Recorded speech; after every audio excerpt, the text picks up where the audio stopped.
प्रशासन की गलती है, कितनी बड़ी लापरवाही। यहाँ के डीएम साहब की गलती है, यहाँ के कप्तान की गलती है, यहाँ के प्रशासन की गलती है, यहाँ के जनप्रतिनिधियों की गलती, यहाँ की सरकार की गलती है, यहाँ के मुखिया योगी आदित्यनाथ की गलती है। कितनी बड़ी बड़ी बड़ी बात करते हैं वो कि मैं यूं कर दूंगा, मैं यूं कर दूंगा। जो पुलिस के द्वारा भागे फिर रहे थे और वही लोग थे जो शहर में सहारनपुर में एक विवाद पैदा करना चाहते हैं। सरकार का ढुलमुल रवैया है, वो चाहते हैं कि यहाँ आपसे विवाद हो और तुम्हारी राजनीति रोटियां सिके। ये माहौल बनाने की तैयारी चल रही है। मुस्लिम धर्म के पैगंबर मोहम्मद साहब पर विवादित टिप्पणी को लेकर यति नरसिंह नंद पर चाहूँ और या यूँ कहा जाए कि जो पूरे देश भर में जो नाराजगी व्यक्त की जा रही है, तमाम तरह से जो ज्ञापन प्रदर्शन किया जा रहा है। सहारनपुर भी उससे अछूता नहीं है।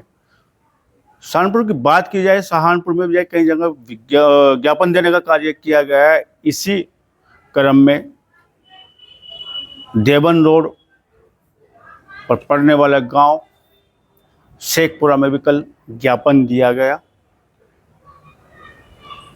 न केवल ज्ञापन दिया गया, ज्ञापन शांतिपूर्वक से दिया गया। उसके बाद कुछ युवक वो प्लान के साथ आए या बिना प्लान के साथ आए, उन्होंने चौकी क्षेत्र में अराजकता फैलाने का कार्य किया, पत्थर बरसाने का कार्य किया। न केवल जो पत्थर बरसाने का कार्य किया, रात के अंधेरे में मोनू नामक युवक जो इंदिरा कॉलोनी में रहता है, कहा जा रहा है कि उसको जाकर भी डराने धमकाने का कार्य किया।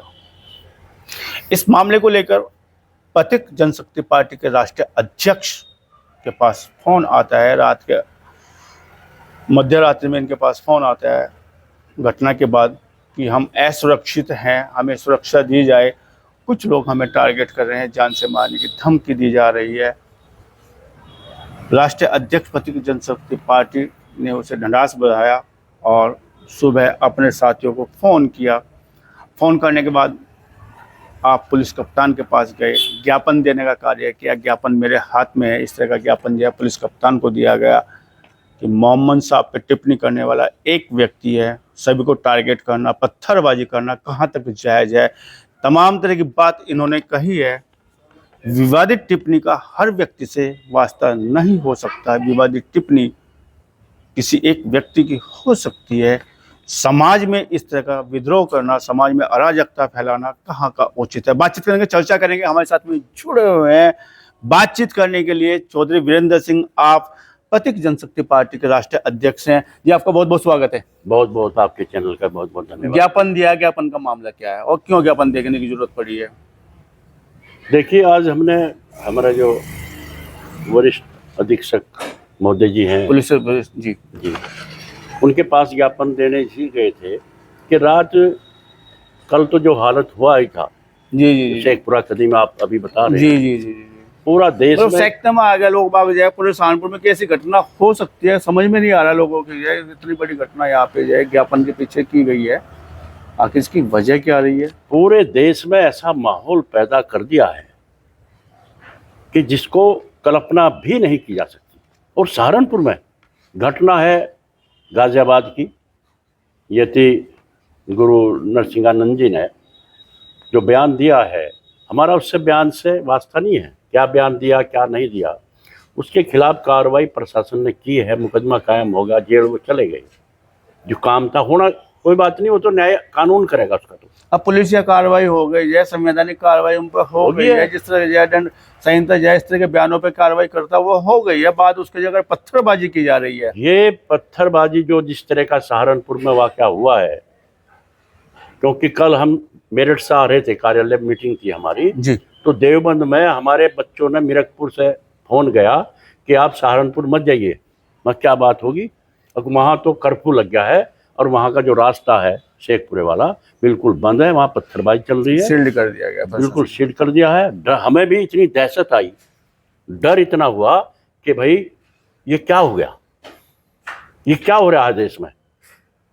खैर हम टपरी से परे को उधर को निकल के तब हम घर आए। हम भी दहशत रास्ता जो छोड़ जाना पड़ा केवल इस वजह कि ये छोड़ के। असुरक्षित ना जी। जी ये माहौल में ना रास्ता घुस जाए जी सीधा जो रास्ता हमारे घर पर आ रहा था, जी, ये जी। छोड़ के टपरी को बाईपास को निकल के और डीएम कार्यालय की तरफ को निकल कर हम घर पहुंचे। जी घर पहुंच गए, लेकिन रात को 2-2:30 बजे के करीब एक लड़के का फोन आता है, जी जो कॉलोनी पड़ती है, इंदिरा कॉलोनी, शेखपुर की जड़ में ही है बिल्कुल। जी जी जी और उसने रोते हुए बच्चे ने मुझे कहा, मोनू नाम के ने, कि बाबा जी मुझे बचा लो, मेरे एक छोटा बच्चा है, एक मेरी पत्नी है, और मैं आज मुझे कोई ख़त्म करेगा जरूरी है। जी 3-4 मोटरसाइकिल वाले हैं और मुझे टारगेट बनाया इन्होंने। अच्छा ये बताइएगा, क्या ये पता चल चुका था कि वो जो टारगेट कर रहे थे, जो है हमला कर रहे थे या जो अराजकता फैला रहे थे, वो लोग वे व्यक्ति कौन थे? नहीं, उनका नाम थोड़ा ही बताया उन्होंने, कोई नाम नहीं बताया, लेकिन उन्होंने इस तरह की भाषा थी उनकी मारने के पकड़ने की, तो सीधम सीधा वही अंदाजा है कि वही लोग थे जो पुलिस के द्वारा भागे फिर रहे थे, और वही लोग थे जो शहर में, सहारनपुर में एक विवाद पैदा करना चाह रहे। उनका ये था कि एक हिंदू को मार दो और विवाद पैदा हो जाएगा। इस तरह का वो माहौल तैयार करने का उनकी प्लानिंग थी। असामाजिक तत्व समझ लो उनको, अराजकता फैलाने अराजकता फैलाने का उनकी पूरी प्लान थी, आतंक पैदा करने के वो छुप गया और घर छोड़ के छुपा जी वो अपने घर से बराबर में ही एक खेत था उसके, उसमें छुप गया। घर से भाग जाना पड़ा उसको, भाग के, क्योंकि मेरा बच्चा है, पत्नी मारेंगे मुझे, मार तो मेरा बच्चा तो बचेगा। ये हालात उसने मुझे बताई। वहीं से उसने फोन किया, मगर तू चिंता ना करे, मैं पुलिस को फोन कर रहा। और मैं सदर थाने का जो इंस्पेक्टर है उसको फोन किया 2:30 बजे, 2:30 पे। उनको मैं बताया सारे हालात। उन्होंने मुझे कहा मैं अभी वहाँ पुलिस को भेज रहा। मुझे संतुष्टि हुई और मैं उसे कहा पुलिस आने वाली है, तू चिंता ना कर, तू अभी अपने को सुरक्षित कर ले। आधे पौन घंटे बाद फिर फोन आया कि यहाँ कोई नहीं आया। फिर मैं पार्षद है जो यहाँ राजकुमार, उसको फोन किया, यार ऐसा ऐसा मामला है और तुम वहाँ पुलिस चौकी पे इस पे फोन करो। उसने फोन करके बताया कि मैं वहाँ भी कह दिया उनको, और वो वहाँ पहुँच गए। फिर मैं फोन किया, मगर पुलिस आ रही, तू टेंशन ना लो। तो फिर 1 घंटे बाद फोन आया कि तुम आ जाओ। इतना डरा हुआ तो बहुत ज्यादा, मतलब जो मदद नहीं पहुंच पाई समय पे, जो है पुलिस ने इंतजार करता था, पुलिस बिल्कुल नहीं सुरक्षा की दृष्टि से जो है मदद नहीं दे। नहीं 112 पे भी फोन नहीं किया आप लोगों ने? जो समय जब 112 तमाम जो प्रदेश में चल रही है तो उसमें 112 तुरंत सहायता मिल जाती है 112 साहब। जब मेरी सीधी बात होगी, जो यहाँ इंस्पेक्टर है सदर थाने का, मेरी सीधी बात उससे होगी। वो तो बेचारा इस हाल में था ही नहीं कि वो 112 पे या 100 पे कहीं फोन करे। जब मेरी बात मेरे से होगी और मेरी इंस्पेक्टर से बात होगी, उसने कहा मैं भेज रहा, पुलिस चौकी जो पेपर मिल की है वहाँ बात होगी पार्षद की, तो फिर कहाँ रह गया 12 और 112? लेकिन वहाँ नहीं गई। सुबह मैं जब उसके पास गया अपने साथियों को लेकर, इतना रोया, डरा हुआ था वो, सारे बहुत ज्यादा सहमा हुआ, और वहाँ तब तक भी पुलिस नहीं गई। तो फिर हम कप्तान साहब के पास गए, एक ज्ञापन दिया हमने उनको, और ये कहा कि ऐसे से हालात हुए, और इंस्पेक्टर जो है सदर थाने का, मेरी सीधी बात हुई, और फिर भी वहाँ पुलिस नहीं भेजी उन्होंने। इनको आप यहाँ से हटाइए, पहले इसको इनसे पूछिए, और फिर इसको हटाकर दूसरे को यहाँ से लाइए। इंस्पेक्टर भी आ गया वहाँ। अच्छा, इंस्पेक्टर सदर आ गए? सदर बुलाया उन्होंने, कप्तान साहब ने। उन्होंने कहा भाई तुम्हें फोन किया चौधरी साहब ने, तो क्यों नहीं भेजे वहाँ पुलिस? अगजी मैं तो भेजी थी। उसने कहा जब तुमने पुलिस भेजी तो उस मोनू लड़के के पास क्यों नहीं गई? मौके पे क्यों नहीं गई? तो वहाँ उस पर कोई जवाब नहीं था। उन्होंने उनको लताड़ कर कहा कि अब जाओ वहाँ, और अब जाके वहाँ देखो। हवा में बातचीत हो रही। तो हमारी नाराजगी ये है कि यहाँ प्रशासन, सरकार का ढुलमुल रवैया है। वो चाहते हैं कि यहाँ आपसे विवाद हो और तुम्हारी राजनीति रोटियां सिके। ये माहौल बनाने की तैयारी चल रही है। इस माहौल के हम खिलाफ हैं। ये भारत देश है, हिंदुस्तान है। ये जरूर है कि संविधान में ये चीज है कि सबका ही यहाँ संविधान के दायरे में सबको रहने का अधिकार है, लेकिन इतना भी अधिकार नहीं है कि हजारों की संख्या में इकट्ठे होकर पुलिस को भी टारगेट कर लें, यहाँ जनता को भी टारगेट कर लें, यहाँ भय पैदा कर दें और हमारे देश का माहौल खराब कर दें, इतनी भी आज़ादी होनी नहीं चाहिए।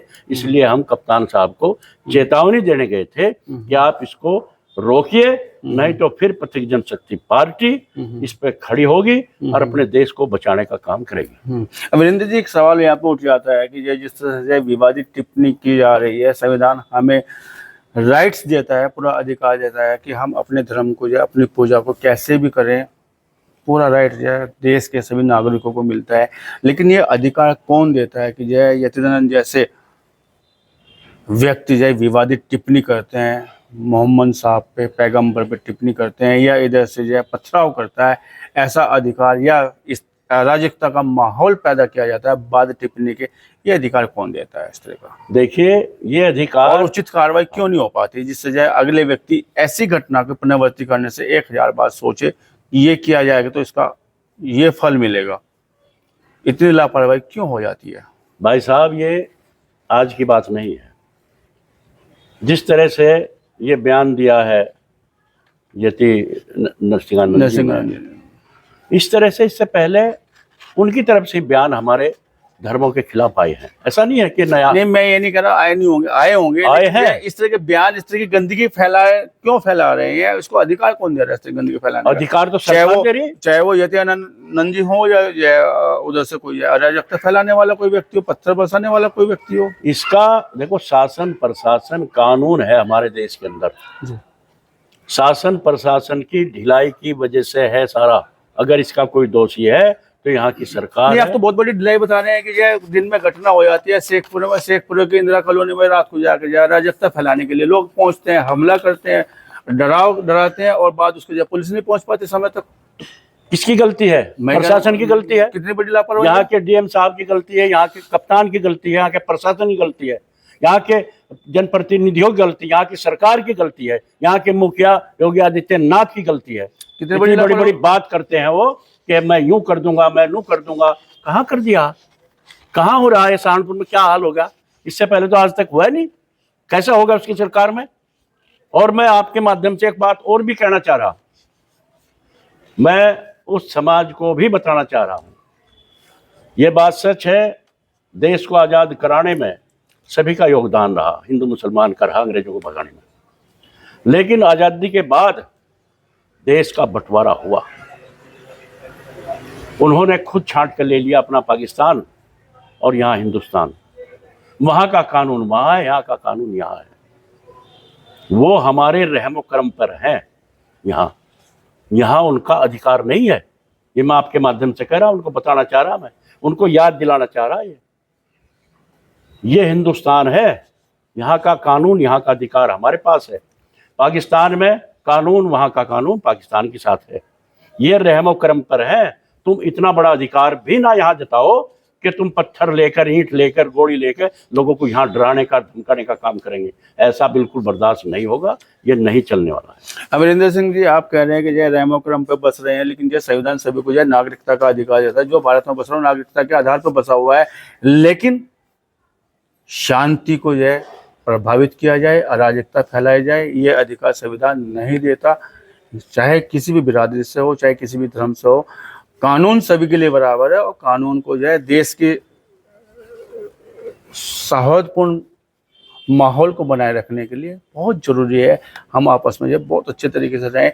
सवाल फिर ये आ जाता है कि जो है जब इस तरह की घटनाएं घटती है, चाहे वो मोनू के साथ घट जाए, किसी के साथ घट जाए, आप लोगों को जो है जो जागरूक लोग हैं जाना पड़ता है कप्तान के यहाँ।